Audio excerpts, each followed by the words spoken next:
ഷെയ്ഖ് ഹബീബ് ഉമർ തിളക്കമാർന്ന വ്യക്തിത്വം, തീവ്രവാദ ശക്തികളുടെ രൂക്ഷ വിമർശകൻ. നിമിഷപ്രിയയുടെ വധശിക്ഷ മാറ്റിവെക്കുന്നതിന് കാന്തപുരത്തിൻ്റെ അഭ്യർത്ഥന പ്രകാരം യമനിൽ നിർണായക പങ്കുവഹിച്ച ഷെയ്ഖ് ഹബീബ് ഉമർ ബിൻ അഫീൽ ലോകത്തെ ഏറ്റവും സ്വാധീനമുള്ള മുസ്ലിം നേതാക്കളുടെ പട്ടികയിൽ പ്രമുഖനാണ്.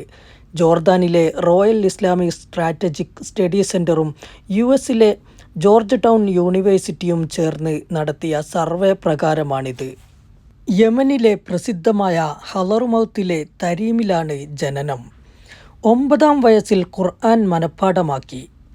പിതാവ് വലിയ പണ്ഡിതനും സൂഫിയുമായിരുന്നു.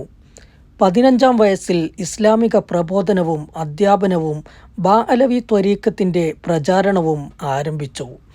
ലോകത്തിൻ്റെ വിവിധ ദിക്കുകളിലായി കോടിക്കണക്കിന് അനുയായികളുണ്ട്. 100-ലധികം രാജ്യങ്ങൾ സന്ദർശിച്ചിട്ടുമുണ്ട്. മിഷിഗൺ യൂണിവേഴ്സിറ്റിയിൽ ഇസ്ലാമും ആധുനികതയും എന്ന വിഷയത്തിൽ ഹബീബ് ഉമർ നടത്തിയ പ്രഭാഷണം ശ്രദ്ധേയമായിരുന്നു.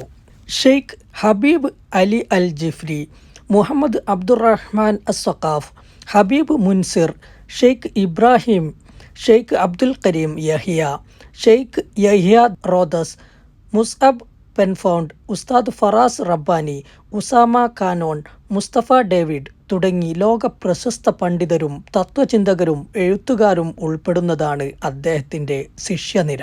ഹബീബ് ഉമറിൻ്റെ പ്രഭാഷണങ്ങളിലും പെരുമാറ്റങ്ങളിലും ആകൃഷ്ടരായി ഇസ്ലാം സ്വീകരിച്ച ആയിരങ്ങളിൽ യൂറോപ്യൻ രാജ്യങ്ങളിലേതുൾപ്പെടെ നിരവധി പൗരപ്രമുഖരുമുണ്ട്.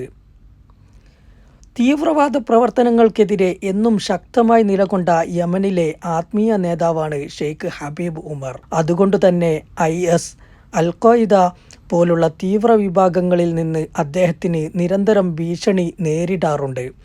ഒരിക്കൽ അദ്ദേഹത്തിനെതിരെ വധശ്രമം നടത്തുകയും ഡ്രൈവർക്കു നേരെ തോക്ക് ചൂണ്ടി അദ്ദേഹത്തിൻ്റെ കാർ തട്ടിക്കൊണ്ടുപോകുകയും ചെയ്തിട്ടുണ്ട്. പട്ടിണി പരിഹരിക്കാനായി UAE ആസ്ഥാനമായി പ്രവർത്തിക്കുന്ന NGOയായ അൽ റാഫ ചാരിറ്റബിൾ സൊസൈറ്റിയുമായി 2008 മുതൽ ചേർന്ന് പ്രവർത്തിക്കുന്നു. 1994 തരീം കേന്ദ്രീകരിച്ച് ദാറുൽ മുസ്തഫ ഇസ്ലാമിക് യൂണിവേഴ്സിറ്റി സ്ഥാപിച്ചു. 70-ലധികം രാജ്യങ്ങളിൽ നിന്നുള്ള വിദ്യാർത്ഥികളാണ് ഇവിടെ പഠനം നടത്തുന്നത്. ഗ്രാൻഡ് മുഫ്തി കാന്തപുരം AP അബൂബക്കർ മുസ്ലിയാരുമായി അടുത്ത ബന്ധം കാത്തുസൂക്ഷിക്കുന്ന അദ്ദേഹം മർക്കസ് നോളജ് സിറ്റിയിലെ ജാമിഉൽ ഫുതൂഹ് മസ്ജിദിൻ്റെ ഉദ്ഘാടനം നിർവഹിച്ചതും ഷെയ്ഖ് ഹബീബ് ഉമർ ആയിരുന്നു.